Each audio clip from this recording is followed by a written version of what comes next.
Hello, Aries. It's umomgtarot, and this is your love and relationships tarot card reading.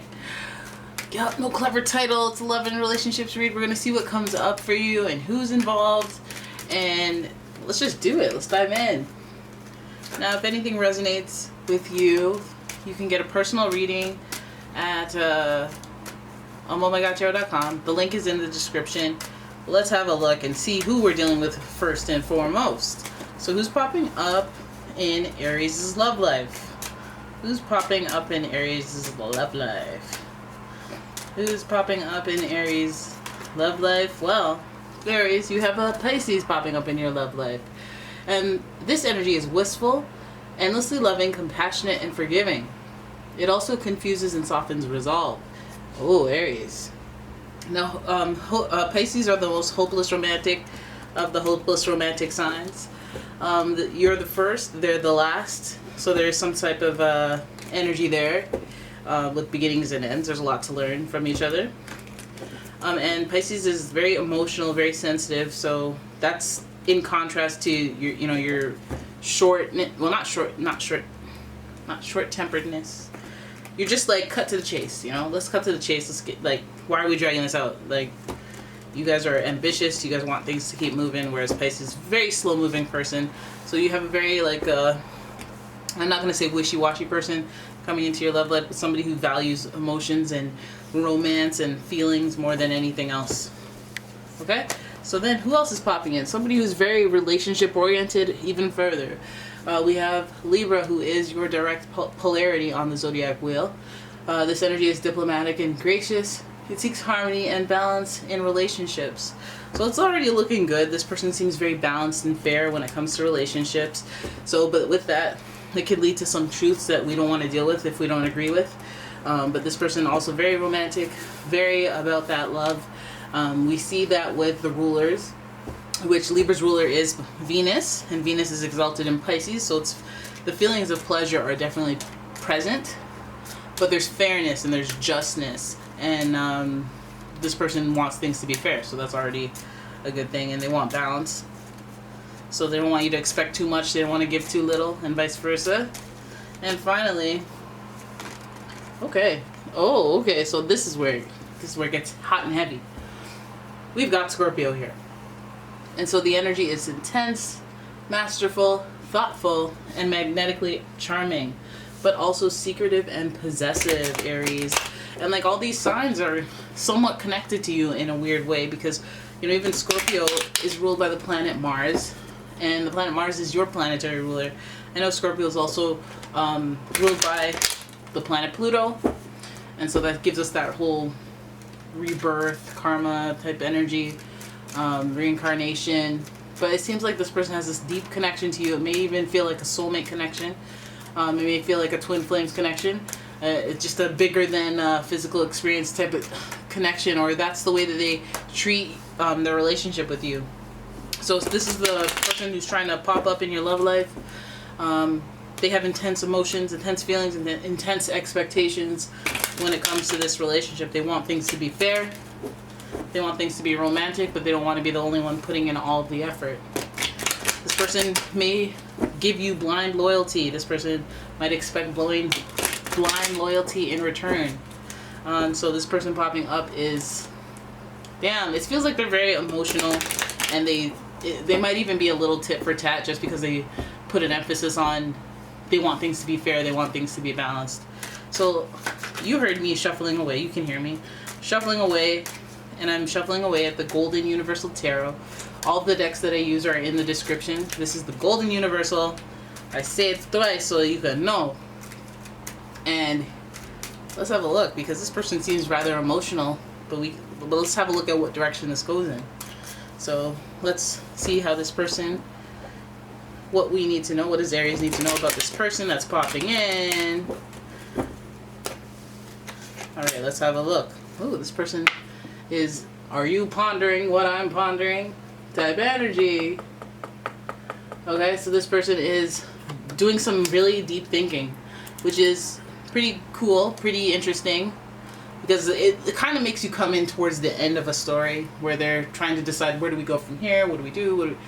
This person, I mean, if this person has already been in your life, they're wondering if they can keep up with this effort that they're putting in.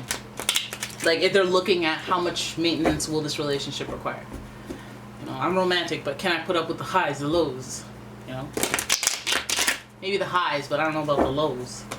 Okay, and this person is very, very passionate. So this person might, you know, be hit in an area of just having self-doubt or having doubt in the relationship because of the actions that have been taken, because of the actions that they foresee themselves having to take. So in some instances, this would mean somebody having to prove themselves, somebody who is not being met, or who's not living up to your expectations, who feels like they're always having to prove something, or they're gonna have to make up for something, or you know what I mean? And they're wondering if they can even do that. Even if they say, yeah, I can, no problem. They do have this like seed of doubt within them where it's like, oh, but do I want to? I could, but do I want to? All right? The next card is, this person really is at heart a solo entrepreneur. This person is an observer. They're here in this life to experience things and observe how those experiences have such an impact on their overall life. This person is the hermit. Okay, the hermit. So they're doing their own thing, and so they don't have to justify or explain themselves to anyone. They never feel a need to explain themselves because knowledge is power. This is also associated with Virgo energy. I know you tend to be attracted to Virgos as well. Let me know in the comments if you've ever been attracted to a Virgo, or if Virgos like come at you a lot. If I see something like Virgo see you as very high value, I know that. So in your next card here, let's have a look, is the Four of Pentacles. This is also very Virgo energy, if I do say so myself. This is being conservative. This is holding back. So this person that's popping in is feeling like I feel like you guys are dealing with somebody who's not quite sure about where this will go, or, you know, if you've had a few hiccups, they're like, well, I don't know if I can do all this. I don't know. You know, they're not sure. I feel like this person is still observing your behavior and still observing the situation and how it's going over a period of time before they can really assess whether or not they're in it to win it or what. I feel like this person is really holding back because of this Four of Pentacles. They may even be holding back money. You know, you can pay for dinner. Oh, okay, well, let me not mention that I'm still dating. Let me not mention that I'm still, you know, in the mix of things when it comes to choosing. Let me not disclose the fact that I'm watching you and your behavior and seeing if you fit into my life. This is really a test, okay? So this person is giving a little bit of secrecy, which is, you know, it is connected to how they feel for sure. And a lot of people don't like to reveal their vulnerable feelings until they're sure that they can trust someone. And only way to do that is through observation, no? Right, okay?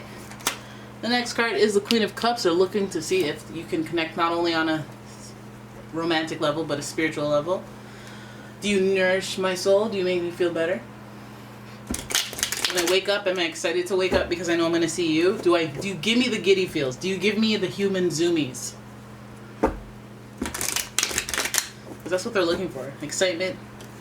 But more healing. More you know me. More of this nonverbal communication is what this person's looking for.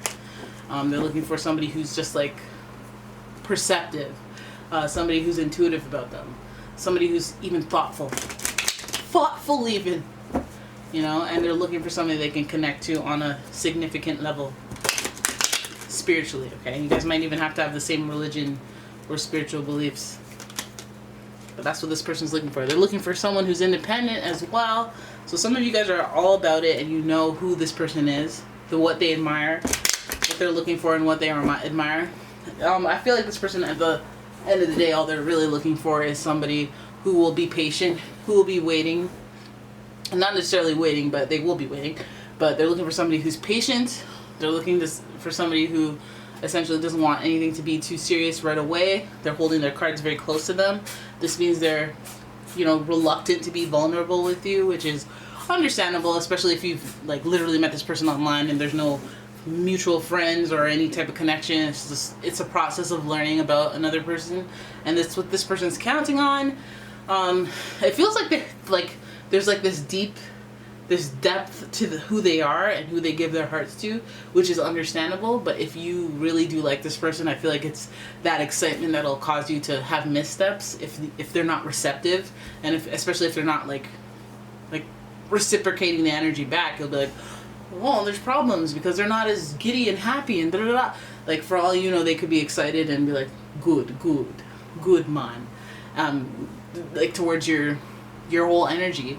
But, you know, they don't want to let up. They don't want to show you that they're excited, because then that makes you go, oh, you like me, eh? All right, so now I can threaten to leave you to get what I want. You know, they don't want that. It feels like they're into chess, not checkers. But I think that this might even just be the criteria to have stability in their life, because once you are in on that stability, and they're into that. They just are looking for someone who spiritually nourishes them. And with this Nine of Pentacles, I feel like they want somebody who's sure of themselves, based on they've accomplished things or they've paid their dues. So they have this level of confidence that about their position in this world. Their feet are firmly planted on the ground in their independence, and that's what they're looking for in a partner. That's what they're looking for in whatever situationship they're trying to get into. It does feel like this person does value a lot. They do value a lot of your independence, and particularly, you know, let's say that you're the more responsible one, or you're the one who's thriving financially or in business. They are looking up at that as a perk, but I think that with that, they're trying to be the type to not really show that it matters to them. Like, they want to have somebody who's emotionally intelligent, and somebody that cares about their sob stories and whatnot. Somebody who wants to help them. We also have this Virgo energy. That's the helper of the zodiac, and you know, so if you're trying to help and you're trying to shell out money while this person's holding back their coin, this is something that they may be interested in, just even to see if you would do it. You know, this person may be very successful in their own right. They may have their ways, and they just want to see if you'll hold it down, if you'll be loyal. You know, when it comes to money anyway, or time and resources as well. They just want to see if you're going to put in the effort, and they're going to see how you behave when you're around them, or when you're dating, or when they're getting to know you. They just want to see who you are, and how generous you are, how nourishing or nurturing you are to them. And yeah, that's what they're looking for. That's your love life. You got somebody who's coming in with the right values.